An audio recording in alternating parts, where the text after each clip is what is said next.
Hey, everybody. Welcome to Pink Shade. I'm so excited, you guys. It's Pop and Bravo Thursday. I have a very special guest. It's my new best friend. It's Ace Fanning. Hey. Hello. Thank you for having me on. I'm excited to talk about my two favorite things in the whole world. Okay, so Ace. Yeah. You're good friends with two of my good friends, which is Yes. Amy Archer and Kate Casey. Yes. So I feel like we already know you. I feel like we're already besties, and we literally just met 5 minutes ago. It feels like when you know somebody else and then they introduce you to someone, you can trust that process. It's when someone comes in and they're just like, hey, I don't know anything about you. And they're like, would you like to come on the podcast? I'm like, oh, that's tricky, you know?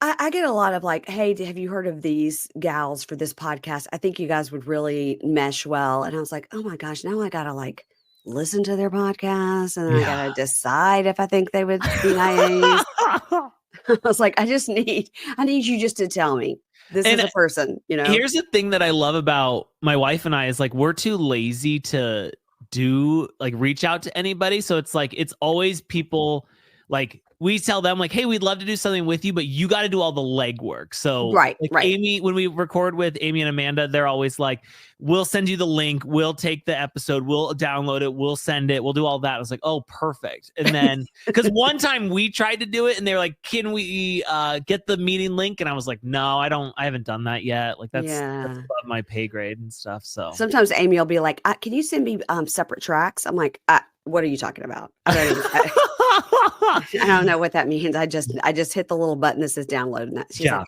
but you could do separate tracks. I was like, I could, but I don't know. But I don't know what that means. Yeah. And then sometimes she'll have to get on the phone and talk me through.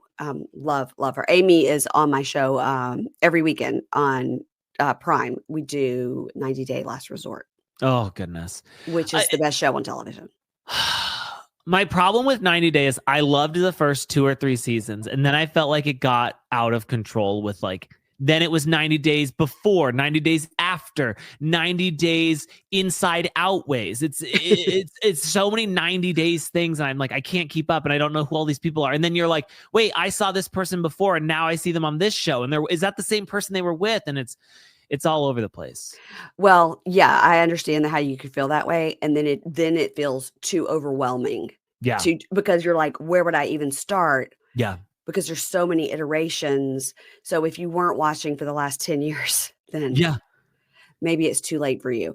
I feel that way a lot of times when people will say, oh my gosh, you've got to like hop into whatever show, like Lost. I go, I'm not watching Lost. No, I'm not watching The Wire. These things are over. And I'm sorry, and I'm sure they were great, but I'm not watching really anything that has a script too often. Really? So you didn't watch Yellow Jackets? We watched the first season. Second season, couldn't get back into it. Second season did slightly have one episode that just didn't fully jump the shark. It just maybe like skimmed past the shark. Okay. But didn't fully jump. So I'm feeling that they probably got some negative feedback on that. So I'm feeling the next one is going to kill it. So you didn't watch The Bear? Oh, no, we did. But the last season was terrible of that too. Oh, I didn't think so. I loved the way the last season ended. Not the last season, but that first episode of the last season was the worst introduction to a season I've ever seen in my entire life. The first episode of the first season, just the chaos, like so many people dipped out. So many people are like, I started to watch it, but the chaos of the kitchen and everything, which is really how it is. I go, oh, I get it. Your anxiety is up and you don't want to watch it. I get it. I was like, but it gets so good. And I had to like really talk people into watching it after season 1, episode 1. The episode where they do the like 7 fishes dinner or whatever at his mom's house is one of my favorites because I like to be overwhelmed by stuff like that. And so I like that. But that first episode of this past season, I kept waiting for the show to start. And then I realized the episode was over. And I was like, what did I just watch? Yeah. I agree. It can be anxiety inducing, but that 7 fishes with the Christmas, like from Christmas past that was a good one. I like that. It was a good one. So many like, oh my gosh, is that John Mulaney? Like what? Yeah. And like, I love the show Bad Sisters, but like this season, I'm struggling to get back into it. You're wrong. Okay. Bad Sisters, 10 out of 10. firing on all cylinders. Well, I felt like when I got into this first episode of the season, I was like, did I forget everything? Like, why does nothing seem like it's making sense? And then someone said they felt like that with the first episode, but by the time they got to the second episode, all was well again. That's completely true. When you get to the end of the second episode, it's a boom. There's a huge twist, and then you're off and running. Okay, and then you're like, then you're not. It's 3 a.m. and you've watched all of it. Okay, I'm good with that. Did you watch Defending Jacob? No, what is that? It's on Apple TV. It was a couple years ago, and Wait, it sounds familiar. Okay, explain. It's about this boy, and they think that he killed another boy at a school, and then it's about the parents having to defend him and stuff, and then it's got a crazy ending. It's so good. He did it. Is that the twist? Don't tell me. I don't know. Don't tell me. I just wrote that down. So my husband and I, unlike you and your wife, we don't watch anything together. I mean, at night, it's like everybody goes to the four corners. When my son is home from college, everybody goes to their own space. I sit in the den usually with the laptop, taking notes on something, and he goes downstairs and watches like sports or Everybody Loves Raymond. I don't know what the fuck he watches down there. And then, I mean, that's all he does. And then the only thing we ever watch together is Saturday Night Live. We literally sit in the bed and watch Saturday Night Live. And we haven't watched it the last 2 weeks because we've been out of town. See, I want to love Saturday Night Live, but I feel like I'm too stupid for Saturday Night Live. Like, I feel like a lot of it gets over my head, and so I don't think that's right. Or maybe I don't know. But I can't get into Saturday Night Live. I love like the old days, like Will Ferrell. Yeah, I love Kristen Wiig and stuff. But then I'm like, oh, I don't know. Yeah, it's been pretty good lately, but we're also critiquing it the whole time, like, that wasn't good. All right. Yeah. Okay. Yeah. And a lot of their sketches just end and you're like, wait, there was no like like wrap it up punchline, like that's the end. But for some reason, this is the show that we watched together. I had him watch The Bear with me, which he really liked. We watched Slow Horses together. That was an Apple TV show. The fuck is Slow Horses about? Okay, so somebody told me about it, and that was my exact reaction. It is Gary Oldman is the star of it. I don't even know who Gary Oldman is. Yes, you do know who Gary Oldman is. I'm gonna Google it. He's won a couple of Oscars. Okay. So Gary Oldman is in it, and it literally is about the MI5 in London and the people that kind of don't quite make it or have had like gotten in trouble, done something unethical or whatever. So they have to go over to this other unit and they call them the Slow Horses. Oh, because it's the name of the house there. It's Slough House. So they're like, oh, the Slow Horses. So it's like everybody that's messed up in some way has to go over and work for Gary Oldman. So when they need somebody to do a really shitty job, they call them the Slow Horses because they don't want their like real MI5 to have to do anything. Okay. And it's Kristen that was in The English Patient. She's the head of the MI5, and then Gary Oldman is head of the Slow Horses. And it's serious, obviously, because it's about espionage and whatever. But it's funny because some of these people are real dumb. Yeah. Okay. It sounds like something I would never watch, but maybe I'll give it a shot if you're telling me it's good. It's very good. And it did win several Emmys, I believe. Usually, though, like when things win Emmys, that means it's out of my price range, intellectually. I know, but you liked Bad Sisters and it won some Emmys. Oh, it did? Yeah. Mm-hmm. Oh, that's good. It definitely won all the BAFTAs. Okay, good, good. I love that Sharon Horgan. Okay, here's something, and then we'll actually get into what we're supposed to be talking about. Yeah. Once I watched Bad Sisters the first season, I was obsessed with Sharon Horgan. She's like the main sister that lives in the big house. And I was kind of like, I'm obsessed with her. I'm obsessed with looking at her. I'm obsessed with knowing about her accent. I'm obsessed with her. And she's like my age. So do you feel like you fell in love with her? Like a little bit. You would leave your husband for her? Only if I didn't have to do anything sexual. Okay. Gotcha. Yeah. I would like to just be best friends and live in a house. Okay. Yeah. And so I loved her. So I started looking her up and started watching everything she was in. She was in a show with Rob, somebody that'll come to me 30 minutes after this podcast is over. And he's a comedian, an American guy. And the name of the show is Catastrophe. It is so good. Oh, and there were several seasons of it. I've seen Catastrophe, I feel like. So they meet in a bar and he's like an American tourist there on work, and then she gets pregnant. That's like the first 2 episodes. Yes. That is okay. Yes. I did watch this. So that's Sharon Horgan, and that's a great show. Oh, okay. So just, recommendations right and left, guys. Now, your main bread and butter of your life is pop culture, news, and Sister Wives. Yes. Okay. How many podcasts do you have? So we have our Sister Wives podcast that's like out for the public. Mm-hmm. And then we have Patreon, which is Shit Talk, where we do that like 5 days a week. Okay. And so it's kind of like 2. But then I'm also on another podcast called Reality Court with a former Real Housewife of Miami, Anna Kinkosis. Yeah. So I don't really know the answer to that question. So at least 3. Yeah, 3-ish, kind of. But you also are a professional photographer? I've quit. I did that for like 14 years. And as time went on, I just started to like hate it more and more and hate people and stuff like that. And And so like when COVID hit, I kind of like, that's when I started thinking like, I should probably figure something else out with my life. And then I started running like an online photography school, and I did that for a while. And then we started the podcast, and now I'm just like, this is the best job I could ever have in the whole world. Why would I do anything else? So interesting. I know photographers in my life that kind of, so our dog walker opposite, she was a wedding photographer. She got some sort of nasal cancer. Oh God. And then she was only like 23. She was very young. And she was like, you know what I don't want to take pictures of people. Actually, what I really want to do is just be around animals. So she started this huge like dog, petting, sitting, all that kind of business. And in a twist of fate, my daughter is in the process of buying that business from her. Now right now they're partners. And then my daughter's going to take it over because my daughter started working for her part-time.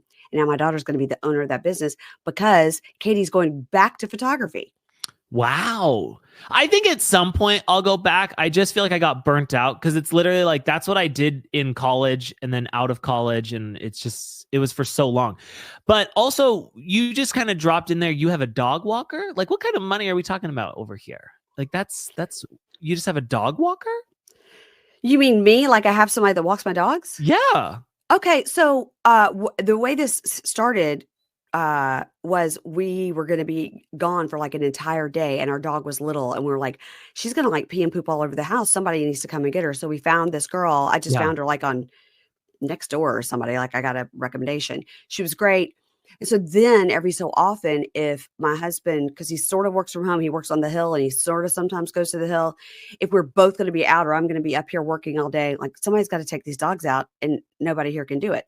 So she would come and walk the dogs for us, but not like every day at 2 and 5. No, it's just like, hey, I need somebody this week on Wednesday. Okay. I mean, it's upper echelon. You're fancy. Oh, really? Really? Okay. But then we went out of town and we would have her like stay at our house while we went out of town to be with the dogs. Okay.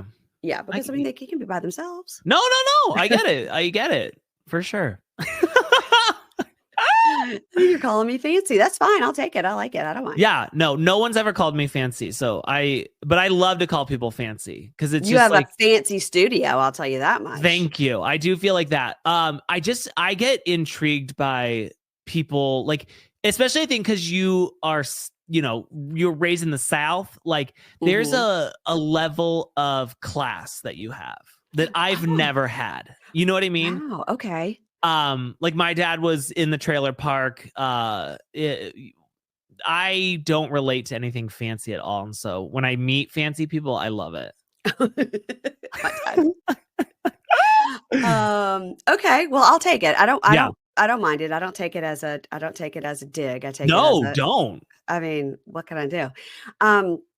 I like to try to be fancy sometimes, but a lot of it is a facade. I'll just tell you that much. Okay. Okay. I feel like a lot of fancy is facade, but that's okay too. I don't mind.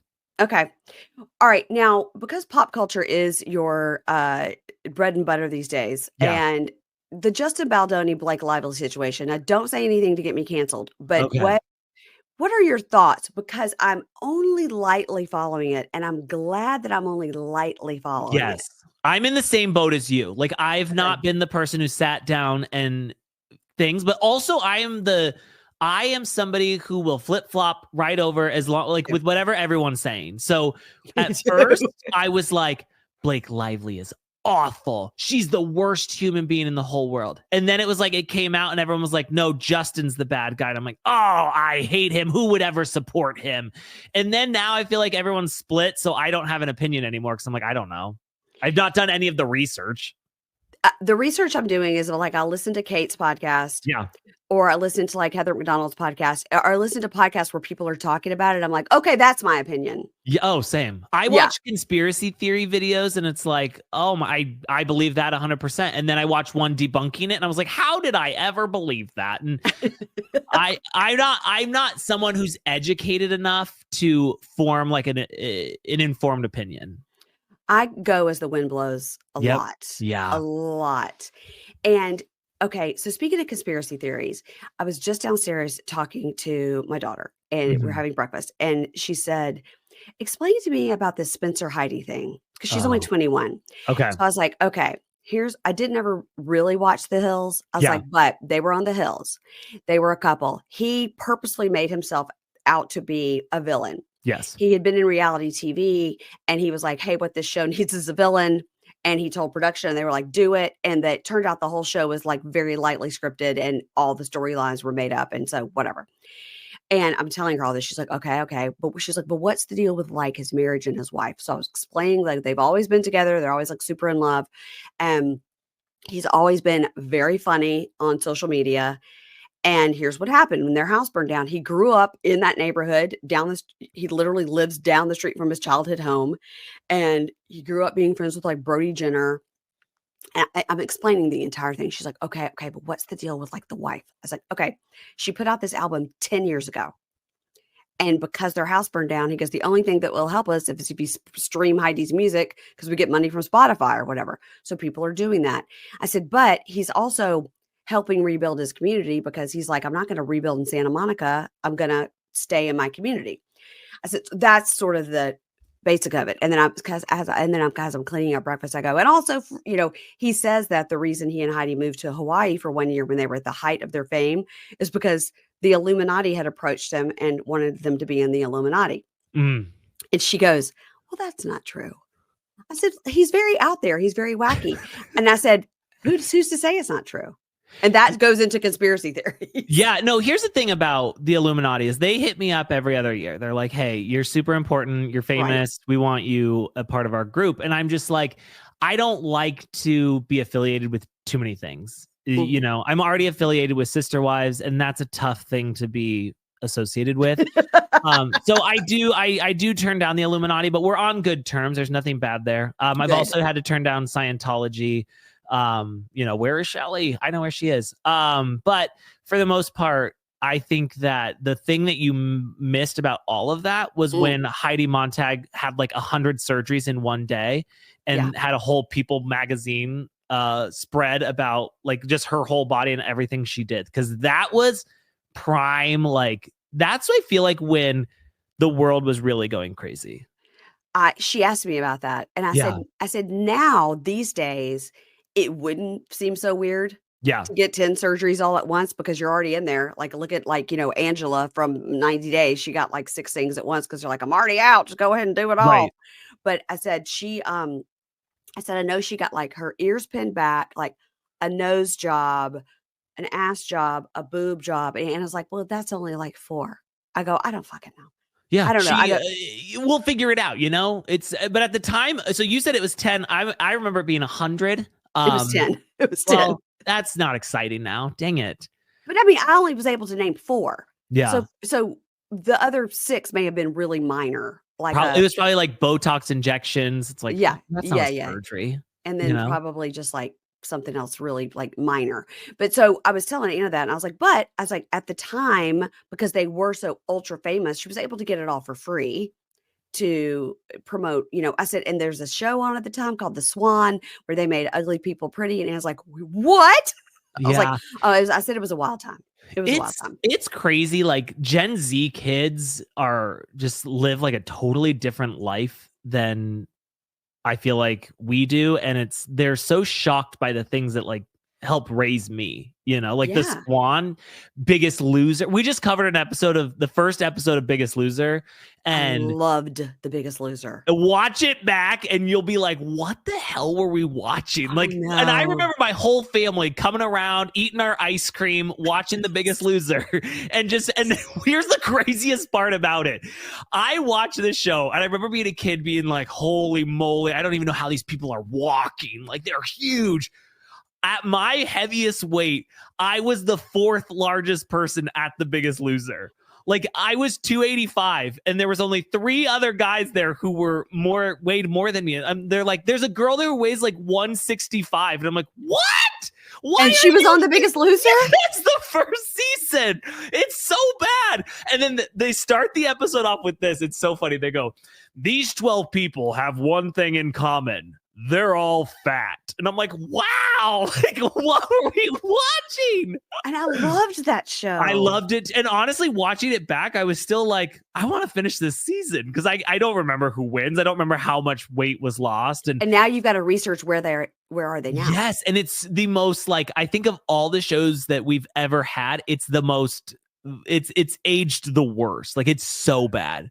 Oh, but it was so great back in the early 2000s. I loved it. And now that leads me into my next question, because Bob Harper, who I saw one time at the Polo Bar in New York City, love Bob Harper. So he is my age-ish, in his 50s, and he had a heart attack, like a pretty severe heart situation where he almost died several years ago. It's just, are you watching him on the Traitors? Traitors. Yes, of course I am. Y'all, let's talk about therapy. I've had so many good experiences with therapists in my life. Therapy has helped me get through tough experiences in my personal life as well as in my working life. And sometimes you feel like you have nothing to talk to your therapist about, but then something always comes up and you walk away feeling better.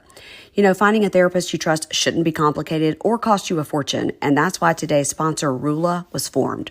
RHONY connects you with high-quality, vetted, licensed medical health professionals that are suited for you. And here's the best part. They take most major insurance plans. That means instead of paying hundreds out of pocket, you could pay as little as $15 per session. The great thing about RHONY is they support you every step of the way, from finding a therapist to scheduling your sessions to tracking your progress to dealing with the insurance. They make it happen. Getting started is easy. They ask you a few questions about what you're looking for in a therapist, like what's your insurance, what type of care are you looking for, and your preferences. And from there, RHONY will match you with an in-network provider who will fit your criteria. You can book your first session as much as like the next day. So right now I'm in between therapists, so I checked out RHONY, and it's a great website. It's easy breezy to use. And what I like is, first, the help with the insurance part, and second, RHONY makes sure their providers are carefully screened and vetted, and they monitor the quality of their care, and RHONY helps you monitor your progress as well. Also, most online therapy programs focus on connecting clients with licensed therapists, but they often fall short when it comes to help with medication management. RHONY has a wide range of licensed professionals, including psychiatrists, who will help you get the care you need. RHONY is the place to go for your mental health care, even if you're not sure exactly what you need. Thousands have already trusted RHONY to support them on their journey toward improved mental health and overall well-being. Head on over to RHONY.com/pinkshade to get started today. That's RHONY, RULA.com/pinkshade. After you sign up, they'll say, hey, where'd you hear about us? Make sure to support our show and say Pink Shade sent you. So you're going to go to RULA.com, RULA.com/pinkshade, and take the first step towards better mental health today. You deserve quality care from someone who cares.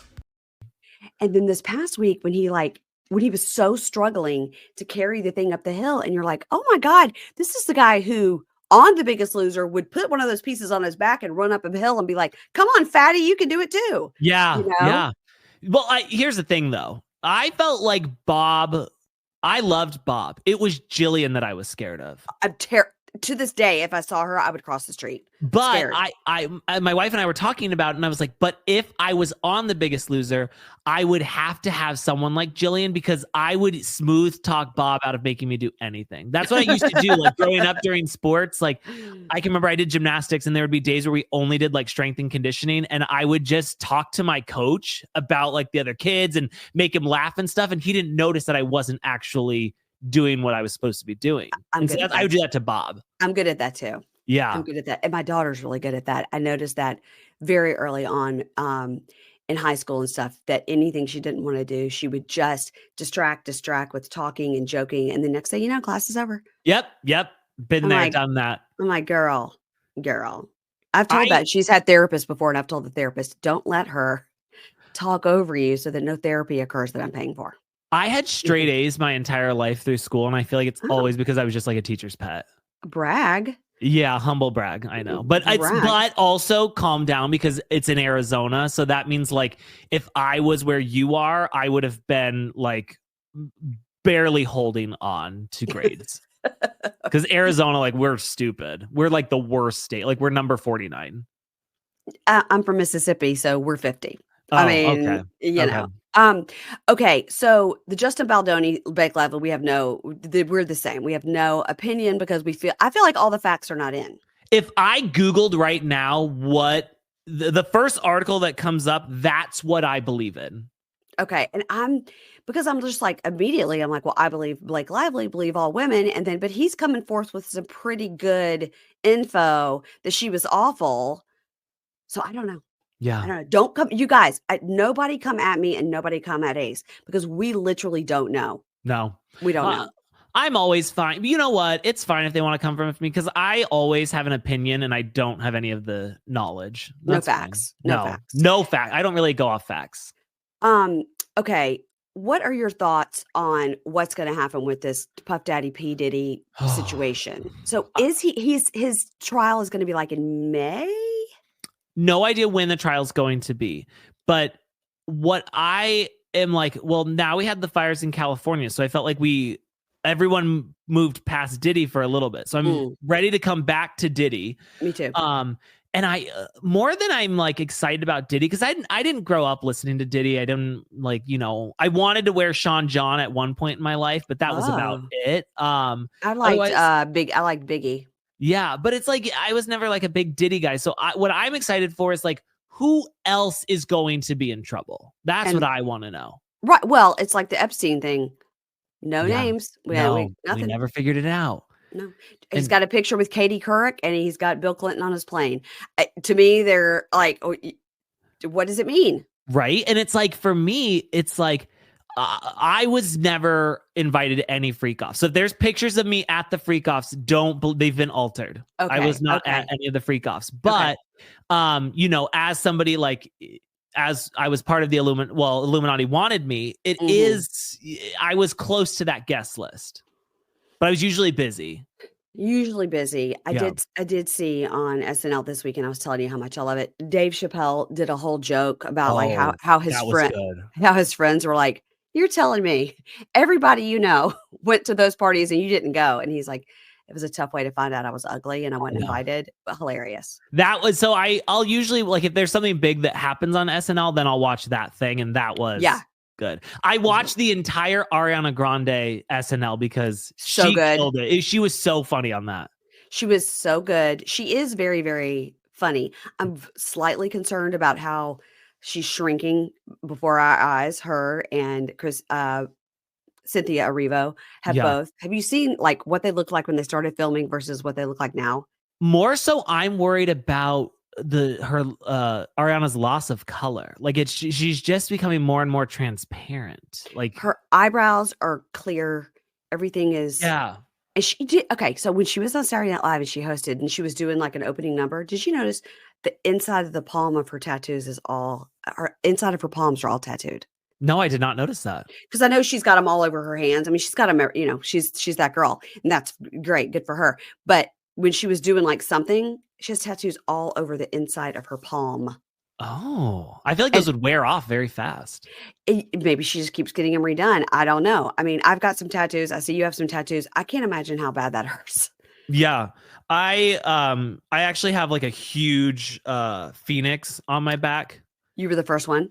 Yeah. No, I don't have that. I would never. I'd love it if you did. I would love it if you're like, let me show you. Hold on. No, I do have like an ankle tattoo of dolphins jumping out of the water too. That was like when I was back in my lesbian time. Like I got that. Yeah. So I would die if that was true, but I know that it's not. No, unfortunately, that was a lie too. I'm also not a hypochondriac. Well, I am a hypochondriac, but I'm also whatever it's called when you lie all the time. Compulsive liar? Yes. Yeah. Okay. Yeah. Traitors. How are you liking Traitors so far? 4 episodes in. Okay. I got in big trouble with Traitors because people were like, I said, I don't like the gamers because I don't watch any of the games. So I don't know these people. And I was like, they got rid of so many housewives so fast that I was like, hold on a second. Like, give me a second here to breathe because these are the reason I'm here. Yeah. And people were like, no. The gamers are where it's at. You want the gamers there because they do a good job and blah, blah, blah, blah, blah. And I was like, okay, I understand that. But like, I'm here also for fun commentary, and that's going to come from my Bravo people. Like, getting rid of, spoiler alert, getting rid of Dorinda first thing was the biggest mistake that show has ever done. Like, what I really want is them to do just like they did on season 1 of the US version when they brought, it was season 2, when they brought Kate Chastain back. Yeah. It's just like you go to the round table and it's like, look who's here. It's Kate. She's joining. Yeah, I like that. But also I did feel like that was unfair to everybody, which I'm fine with. But if I was there, I would have been pissed. Well, like when they brought in Rob, everybody's like, what? So Rob was actually on Watch What Happens Live last night with Parvati as a bartender because they're on that Deal or No Deal Island. And I'm like, what show won't you go on? And listen, if I really want to go on Big Brother, this is a goal of mine. I've never watched an episode of Big Brother. Me either. But I want to go on it so badly, and I don't even know how the games work, and I don't have any strategy. It's just that I want to be there. Like my family, we go on a vacation every single summer, and it's all of us. It's like 30 people on a vacation, and there always ends up being like a volleyball game, a kickball game, something. And I'm athletic enough. Like I carry my own weight, but where I love to really get in is I just love to scream at people, yell at people, get in their head. And I don't care who wins or loses, but I like that feeling of like, I'm going to kill you so that my team can win. And that's how I feel like I would be on Biggest Loser. I think they would hold on to me for a little bit. Not Biggest Loser. Or, I would lose Biggest Loser for sure. I would cry the first day of Biggest Loser. But Big Brother, I think that I could stay a little bit for our Big Brother. But then I would have a mental breakdown and have to go. But if you were invited to be on it. Yeah. Celebrity edition, of course. Obviously, yeah. Obviously. You and Cynthia Bailey would be there together. Yes. You would have to study it beforehand and get some gameplay. I'm not doing it. No. But you would have to. Nope. So I'm going to go in completely blind and I'm just going to, and the craziest, this is the hardest part for me. I heard that you're not allowed to sing. You can't sing songs because they're copyrighted. I sing all day long. I'm singing something. And sometimes there's songs I make up, but other times there are other songs. And I'm like, that would be the hardest part for me. That and making sure that I do, I know you're from the South, but making sure that I am taken care of pleasurably while I am at the house. Like, those are two things that I'd be very stressed about. You mean you need to have a moment alone in the bathroom? Yes. Well, I think on Big Brother, they do have, and it's the same, the one season ever of Love Island UK that I watched. Season 3, Love Island UK is the only time I've ever watched that show.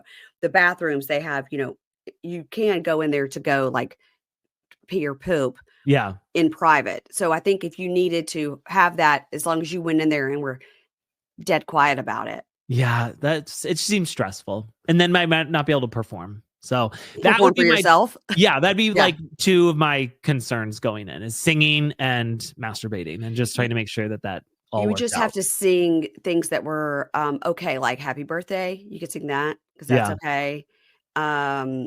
I do that too. I get something in earworm and all day long. The one I've been doing lately is Billie Eilish Wildflower, which is the best song ever. And I just am in my kitchen and I'm like, nobody wants to hear this. I can't sing. I have a terrible singing voice. Same.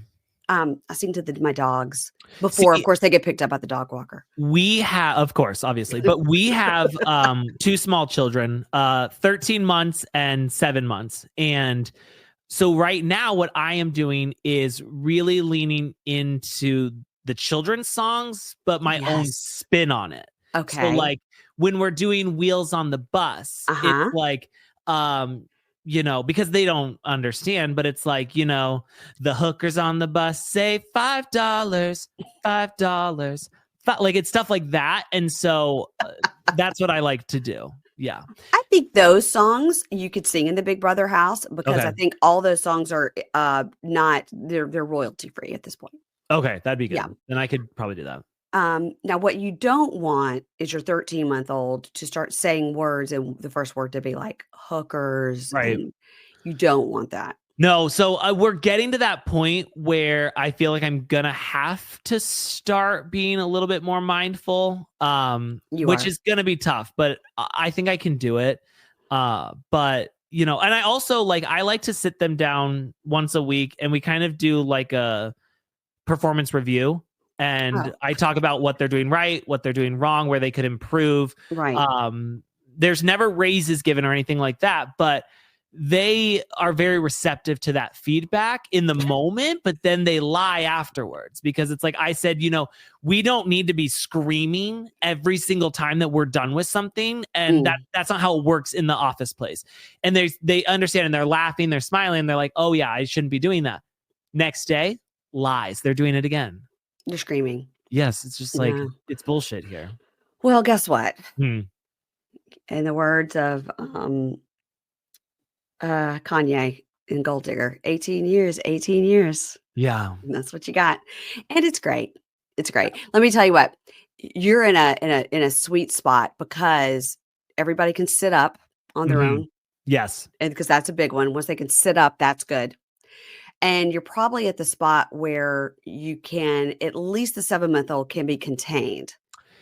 We're getting out of that because even though she was a preemie, she is decided that because she has this older brother who's so close in age, she has to keep up. So we spend our entire day with her pulling herself up on stuff and then falling. She has no ability to fall. So she just falls straight to her head and then knocks her chin on the way down. Yeah. Yeah. And it's just, it's never ending. And then he comes over and he wants to play with her, which is a punch to the face. So now it's we've got domestic violence going on in the home. It's a chaos over here. But I will say we struggled for 6 years to have kids. So I'll take it. Listen. Yeah.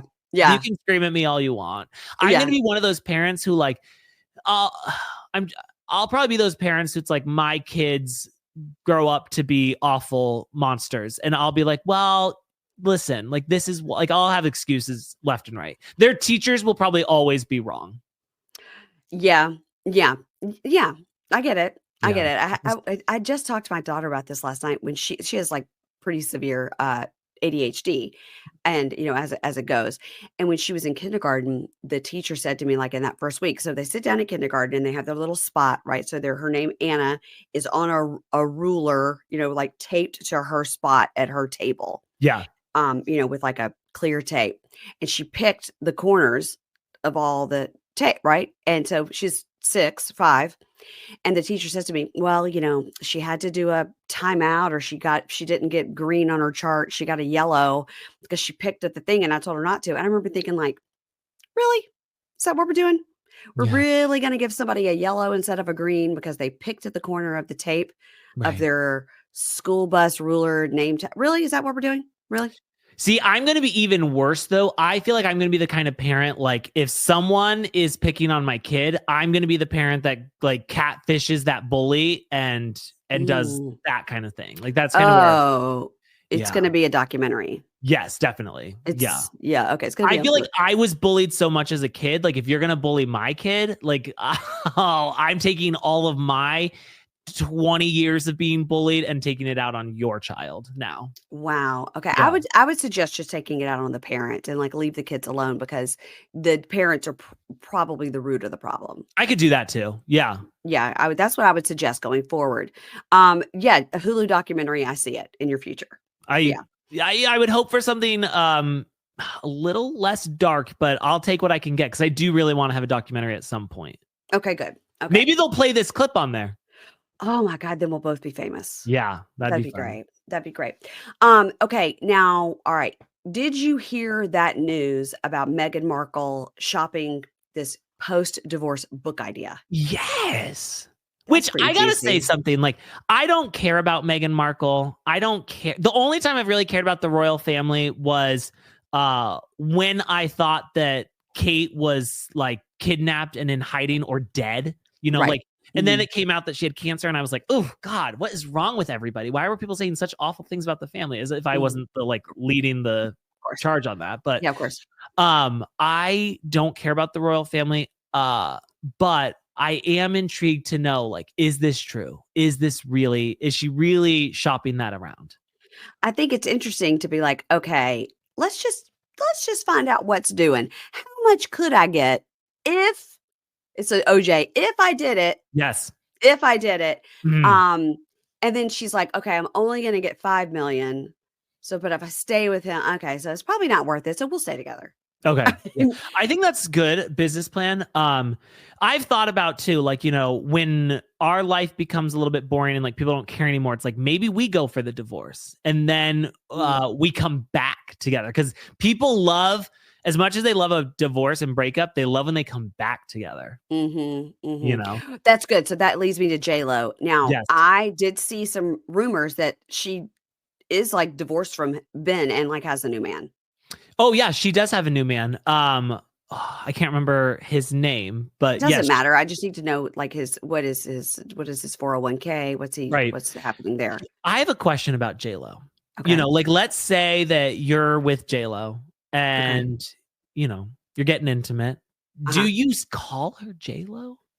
No, I think you just call her Jennifer. Okay.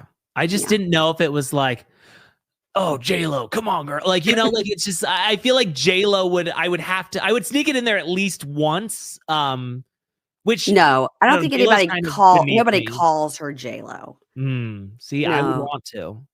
No. I don't think so. I don't think like back in the day, you know, when they were married or when they were together, I don't think if they're walking up to like chat with their assistant, the assistant would go, hey, Jennifer, you've got a 3:00. I think they'd be like, hi, Ben and Jen. And that's why I couldn't be a famous person's assistant. Like, I would be the assistant too, who immediately goes to TMZ with everything. They're like an inside source, and it's like, it's me. I'm the one sitting here telling you. An NDA hates to see me coming, because I am not gonna. Sure, I'll sign it. Sure, I don't care, but I'm not. I'm gonna say whatever it is I got to say. I keep saying this. I want so badly to be mysterious, and I can't do it. It's not for me. I'm not mysterious at all. I just say everything that I'm thinking and doing. Okay. Well, listen, there's something to be said for that. Look where it got Spencer. That's true. Yeah. Now, speaking of a source on page 6 said that DJ James Kennedy and Allie have officially broken up. Yes. And that she was moving stuff out. We saw pictures of that. Right. Now, I will just go ahead and tell you that if there's pictures of anybody at their house moving out in the valley, there was a paparazzi called. Yeah. Because no paparazzi is hanging out by the airport at DJ James Kennedy and Allie's house waiting for a box to come out. You know what's sad is the roller coaster that DJ James Kennedy took us on, because it was like, I hated him. Same. And then I loved him. Like, I was on his side, and then it was like, now I have to hate you again. And he was personally rude to me, so I hate him. Oh, how'd that happen? So we were at BravoCon in 23, and you pay to go in these like meet and greet rooms. It's like, I don't know. I think I paid $500 for Ingrid and I to go, and I did that 3 times. Oh shit. It was like, this is what I'm saying when I'm saying like, you've got a dog walker, you're doing the experience 3 times, that kind of stuff. It was on the American Airlines card that I put everything on so I can get like points. BravoCon in 2023, you know, me and Ingrid, I mean, literally almost bankrupt me. I mean, it was so expensive, but you know, now it's worth it. Yeah, but I'm gearing up for 2025. I've got that card almost down to 0 now. I'm ready to jack it back up. At least down to only owe like 10,000 on it. Yeah. Like, it's crazy. Perfect. So Ingrid and I went in there, and you didn't know which room. There was 2 rooms. You didn't know which room you're going to get to go into or who was going to be in there. Like, sometimes there would be people in there from like Dubai or Married to Med. And I'm like, who's that? Somebody tell me, should I get a picture? Like, I don't know who it is. Yeah. But then you'd go in there and you'd have like Mia from Potomac or Margaret Josephs, who now is like, we're friends because we chatted with her for forever, like twice. So you never knew who was going to be in there. Lala was there, like off in a corner. Like the whole point is just to be taking pictures. And she's like got people around her so she wouldn't have to take pictures. Yeah. Chatted with Meredith and Brooks, wow. You know, like it was worth it. Yeah. But so I stood around kind of as people do, like to try to get a picture with James and Allie. And by the time I kind of got up to where it was my thing, I saw lots of people doing their phone with him. Like, hey, will you just be like, shout out to my mom? And I think they were told people paid a lot of money to be in this room, do whatever they were asking. And they had like free drinks and stuff in this room, and past apps and whatnot. And you had like exactly 1 hour and it was limited. So it was like an exclusive thing. And I think the Bravo Lebs were told, like, stand here on this sort of red carpety thing and people will take pictures. And then also, if you're not Margaret Josephs or whatever, you're kind of a lesser than, you sort of mingle. So James Kennedy was kind of mingling. And I had been to that panel, you know, where he was up there and challenged Tom Sandoval to the push-up contest. I was front row for that. Yeah. Like we were there. Mm-hmm. So I was like, okay, he had a resurgence and was being funny.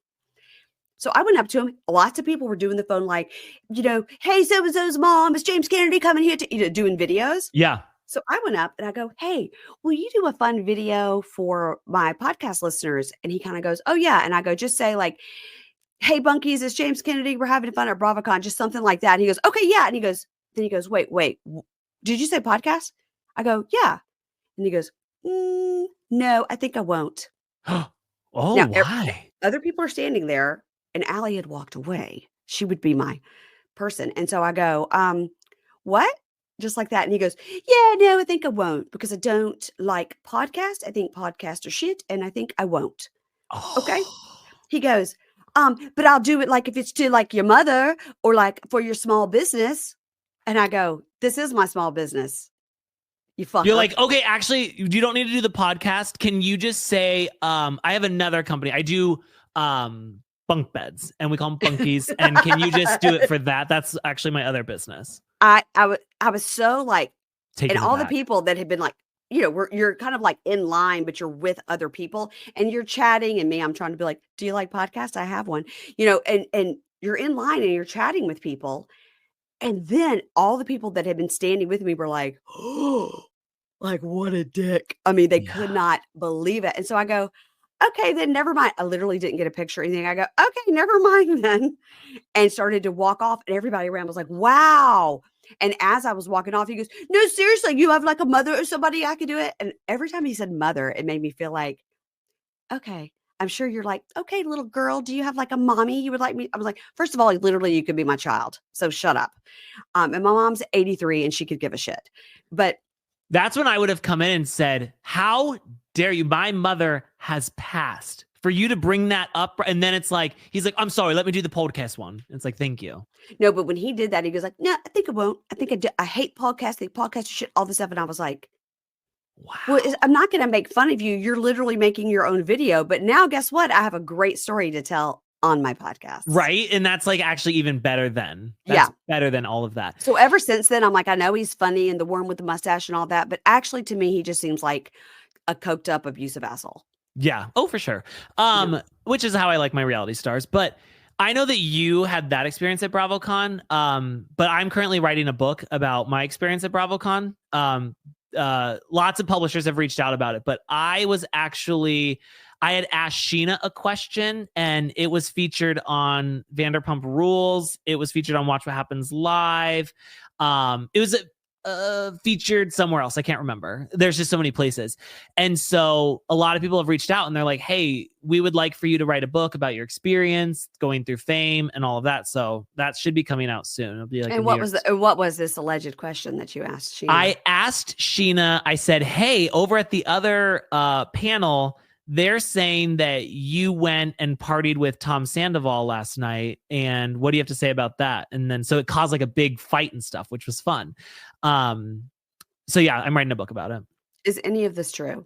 Yes, all of that is true. The book is not yet. I haven't gotten the deals yet, but I think they're coming.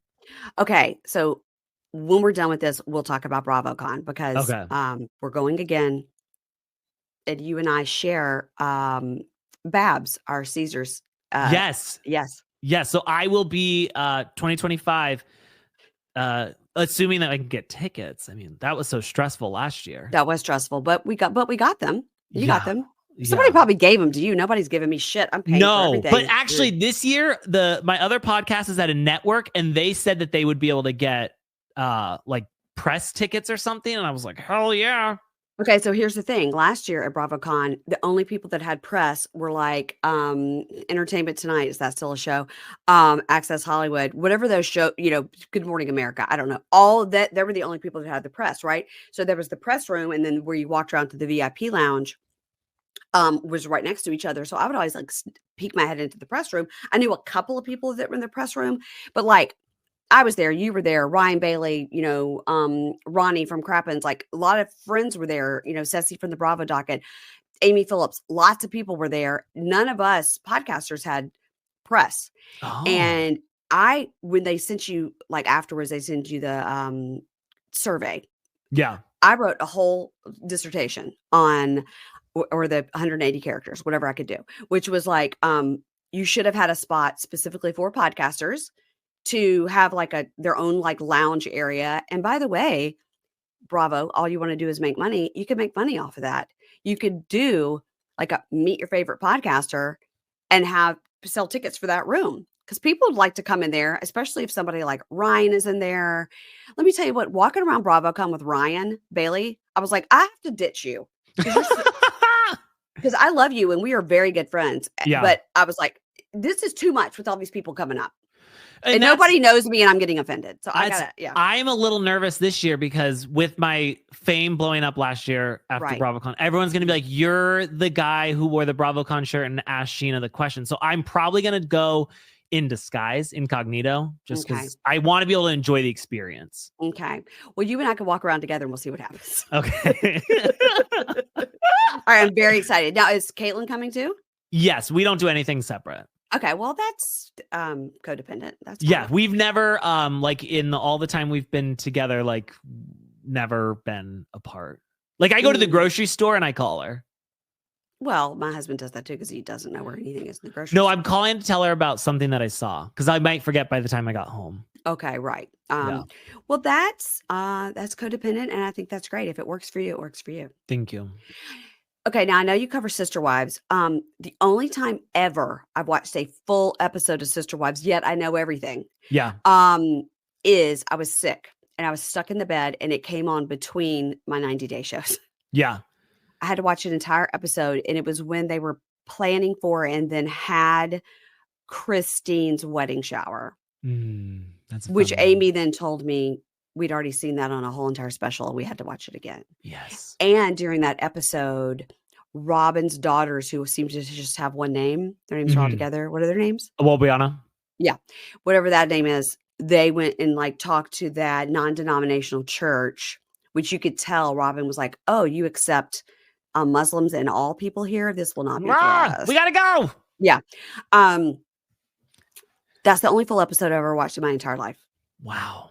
And let me tell you something. You've missed nothing. You've missed absolutely nothing. Ask me any question. I know everything. It's so insane that like we've dedicated now also our career to this. I just said to my wife last night, I'm like, how many pictures do you think I have saved of Cody Brown on this computer? Because like every time I use his face, I download a new one. I'm not one of those people who's like, oh, I have a file. I'm like, nah, I got tons of stuff in my download file. But yeah, this show it's nothing. And I found nothing happens. That there's everybody who's a fan of the show is a fan because they hate the show. Right. No one's a fan because they're like, oh, I'm just so happy to see Christine happy getting married. It's like, no, we watch it to see Christine eat David Woolley Brown's face while they're getting married. We watch it to see Christine's ill-fitting dress from both weddings now every time. Like they always show this picture of Christine. And also, did you hear that? I now say picture because that's what they say on the show. Before I used to say picture. I took pictures for a living, but now I say picture. Wait, are they near you in Arizona? Yes. Really? Listen. Have you seen them in the wild? Did you move to Arizona because of them? Lived in Arizona. They moved because I was here. Actually. Okay, got it. But have I spent some time with them? Yes. Are we pretty close? Yes. They don't know we're close. But we have spent some. Do they know that you spent time with them?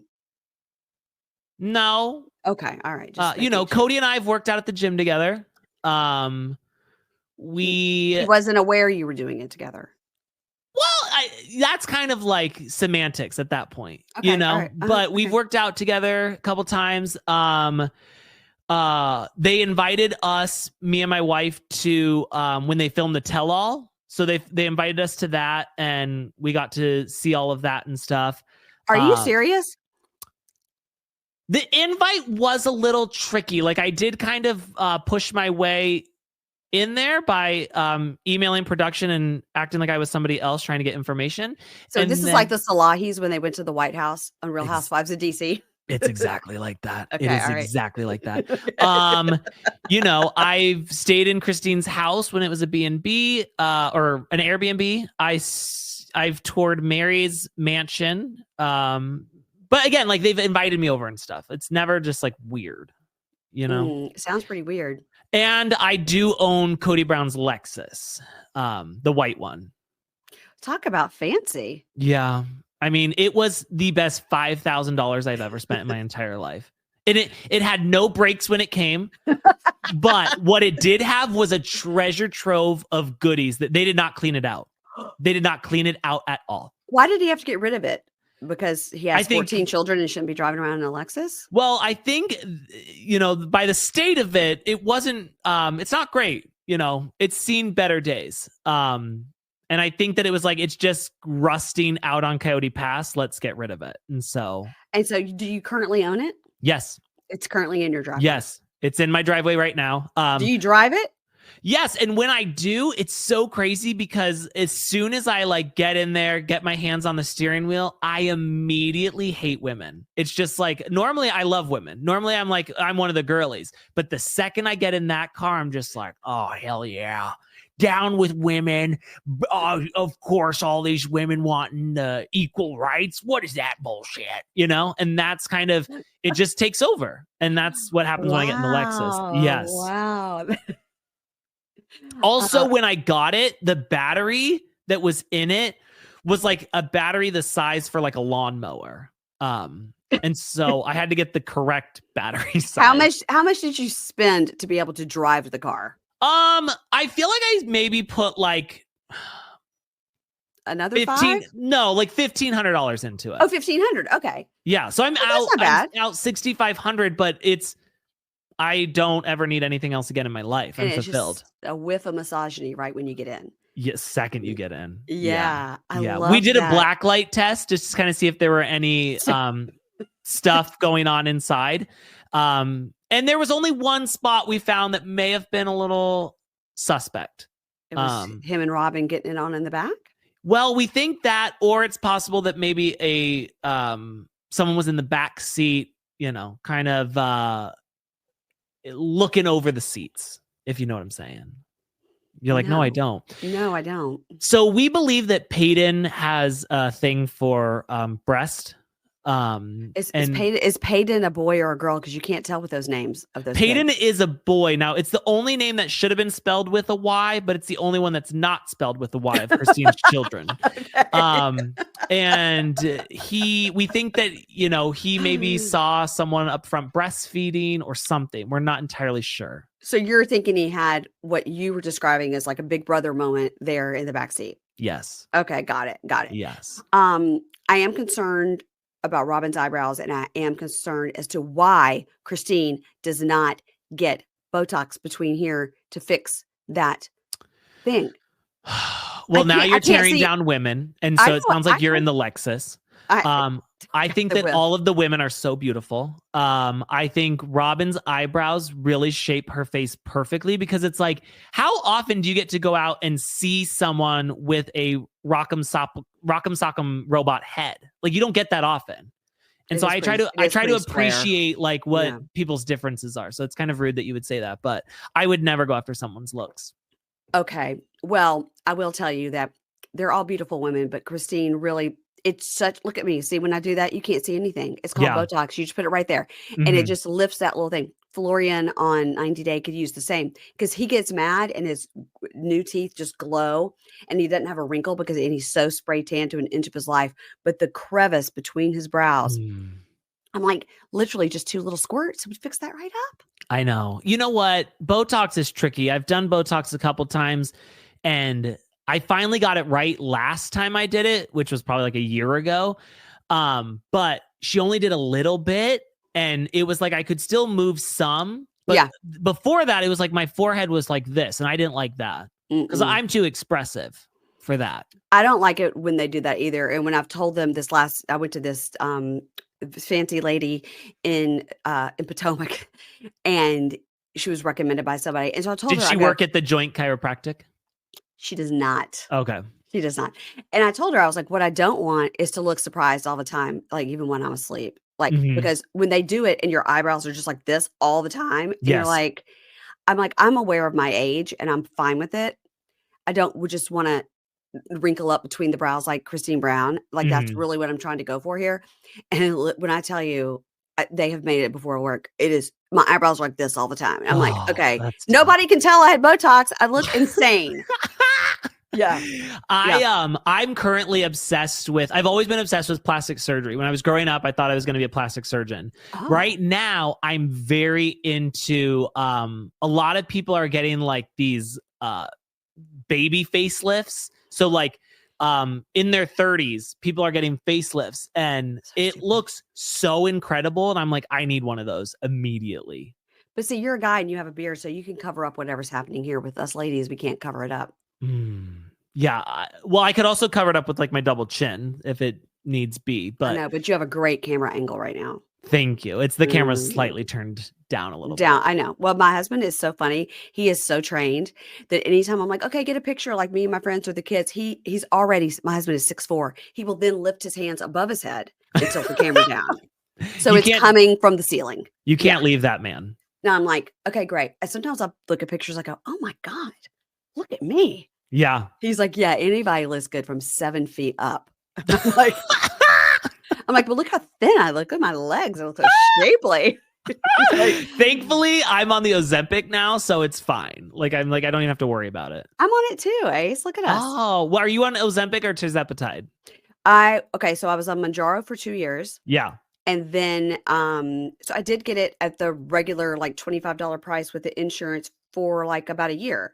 And then we went into that new year, which was starting into 24, I guess. And they were like, oh, so now it's going to be $800 a month.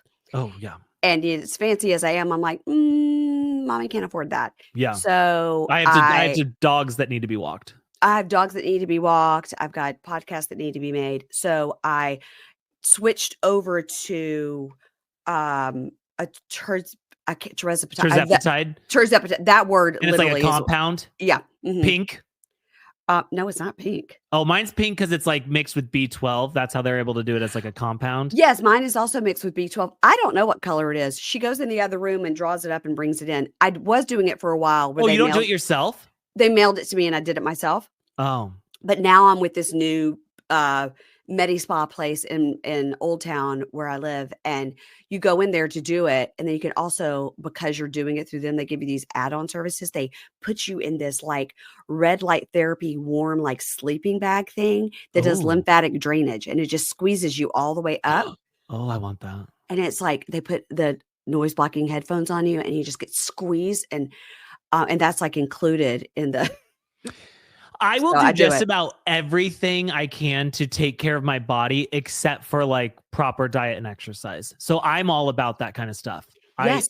And then you lay on the thing where it's called like MyoSlim or something, but it's those plates that just like contract your muscles for you. Oh, I love that. Yeah. And I just lay there. I'm like, oh my God, I'm going to have an ass like J-Lo when I'm done with this. Look at me. Yeah. I'm like, has anybody ever like got abs from this? Like, tell me the truth. It's free. I'm included. I'm doing it because I'm doing it. Right. I'm not going to pay for it, but you just tell me, has anybody ever gotten abs from this? I mean, really? And they're like, oh yeah. I'm like, come on now. Lies, but I still do it. Yeah. Oh, for sure. For sure. Because again, I don't want to actually have to do a squat. No. No, Not interested. I'm currently doing, my wife and I signed up for something called Ohm Fitness, and you wear a suit that electrocutes you while you exercise. And I've seen that. It's like 30-minute workouts, and they say it's equivalent to working out for like 3 hours. And so I was like, that's perfect. But then I started thinking about it, and I was like, you know, I'm not seeing like people who have these amazing bodies like come in and out. So is it working, or are we all just of the same mindset of like, well, I worked out for 3 hours, but it was 30 minutes. But see, I don't want to work out for 30 minutes. Yeah. I did see something. I don't either, but I will because it does feel like a good investment that I'm only spending 30 minutes and getting 3 hours out of it. Okay. Well, please let me know how that goes. And then if it works, like you, I will find it locally and then I'll do it. Okay. That sounds good. Because I'm like, but do you have to do it 30 minutes every day or 30 minutes once a week? They say like no, every time you do it for 30 minutes, it's like 3 hours, but they say like they recommend like 3 times a week. My husband works out every single day for 1 or 2 hours. I used to. I had a stint. I lost 100 pounds. Wow. I was living my best life. I looked jacked. You were jacked and ripped and all the things? I had abs coming through, all the stuff. And now, then I had an emotional breakdown. We lost our first foster son. And then I was like, you know what I'm going to do? Eat. That's how I'm going to handle that. Then I gained like 60 pounds back. Ooh. But now I've lost 50 pounds. It's just up and down, up and down. But the 50 pounds has been all from the shots. I've not done anything to help that. Okay. You guys, listen, I find this to be fascinating because, you don't find a lot of guys that will kind of like admit that they've had weight struggles and stuff. It's like, well, I'll just stop eating hamburgers and then I'll just drop the weight. And I'm like, okay, well, great. Good for you. Fuck off. I have to kill myself to lose 1 pound. And plus, because I'm a lady of a certain age and, postmenopausal as it were, it's impossible. It's impossible to lose any weight. And all the weight only goes to your stomach and sits there. And it's some sort of cortisol reaction in your body that your body thinks it's starving. And so for women of this age, all the weight goes to your middle. And that's why it sits there and it's a whole thing. And so that's another reason that the shots and stuff have been so good for people my age, because you're like, I've literally, for people that do like to exercise and don't mind going on a gluten-free, vegan-free, dairy, whatever, people that don't mind that still can't lose a pound because of the age. So I think it's been my doctor's like, it is completely going to change the entire healthcare industry because it's going to change the insurance and everything, because if people can lose the weight and keep it off, it literally saves billions of dollars in other health related issues. I like that we went so deep. I like that. Yeah. The thing that sucks though for me is I've been sober for almost 35 years now. And when I see people like quit drinking and like they lose all the weight, their skin is glowing, I don't ever get that. I would love to be able to have that. My husband has been sober 10 years. 10 years. And he looks incredible. Yeah. So he looks incredible. And I'm like, it's really not fair. But I will tell you that for myself, if I'm going to, like when I went to LA last year, if I have a big trip or like before BravoCon, I'll be like 2 weeks. Okay. I'm like, I'm going to get a good night's sleep. I'm not going to drink. I'm going to like really, I'm not going to have that glass of wine. I'm going to like really kill it so I look good, when I go to this event. Yeah. And then I'm like, why don't I do this all the time? Because I have no willpower. That's why. Yeah. See, and the thing is like, I'm like a 3, looks wise and stuff. And oh my God, I give you at least a 7. Oh, whoa! Stop flirting with me. Your husband's gonna watch this. But I feel like I've never had alcohol before. I've never done like a bunch of stuff that other people have. I've never snorted cocaine, unfortunately. And it's like I've never done meth. But I look you would not be good at a Diddy party. No, that's why they didn't invite me. They're like, you're a narc. Yeah. You're a loser. Yeah. But I just like, and it's like, this is where I'm at. Imagine had I been doing those things, I would look 76 years old right now. I know. And then you really would be a 3 and I would you would just let it go past. Yeah, I wouldn't have even commented.